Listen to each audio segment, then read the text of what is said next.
They say in life, if you're not growing, you're dying. And I happen to agree. And there's actually two ways that you can grow yourself. One is by working on your actual self. So meditation, gratefuls, reading, watching the right things, having great conversations. Then the second way is by growing your environment. So most people only focus on the first one, and they call me, Lex, I'm doing all the stuff you said I should do. I'm reading, I'm meditating, I'm like in it, right? Every single day I'm working on myself, but nothing is changing. The question I follow up with is, well, have you changed your environment? And that always gets people to pause and think for a second. Well, no, I'm hanging out with the same people, but I'm changing, so I'm bringing new stuff to the situation. Yeah, but if the situation's the same, I don't care how amazing you are, it has an effect on you. There's actually a study done by Harvard scientists that say that we pick up 90% of the residual stuff from other people. 90%. That's a lot. And all the great masters and teachers of transformation have said this 1,000 different ways. We are the average of the people that we hang around most. And so that means we start wearing what they wear, we start watching what they watch, we start eating what they eat, we start talking like them, we start doing all this stuff like our friends and like our environment. So if we're in environments that aren't supportive of growth, how on earth do we expect to grow? Because we can be the seed. We can be working on this seed all day and saying, okay, I'm going to plant my seed in the soil. I'm planted. Get my feet in. I'm ready for growth.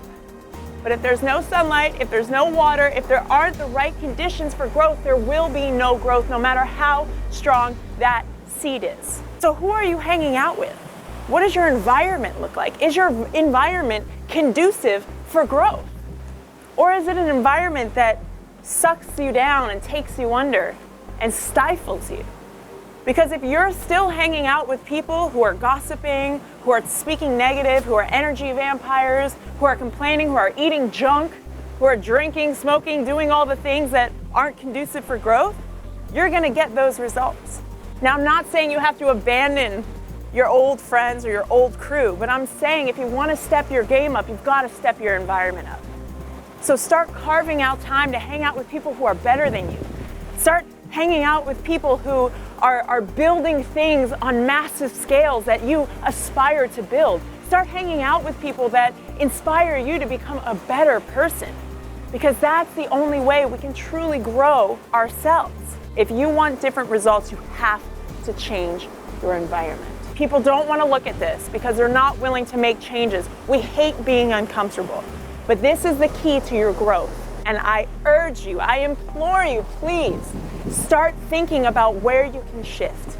I'm not asking you to change your life completely, but make small shifts and limit your time with the things that make you feel small, because they are having an effect on you, whether you know it or not. I love you guys. Thank you for taking this journey with me. I'm Alexi Panos. If you're new to the family, hit subscribe there and share this message. If you're not new, thank you guys for your support and your love. Honestly, I read all your messages and they're just awesome. So thank you. Guys, check out alexipanos.com. Tons of new stuff coming out, but one thing in particular called the Bridge Method that you don't want to miss. So I will see you guys soon. When you expect something to be easy, it's easy, right? If you expect it to be hard, it's hard. If you expect it to go wrong, it will. If you expect it to go right, well, hey, life is good.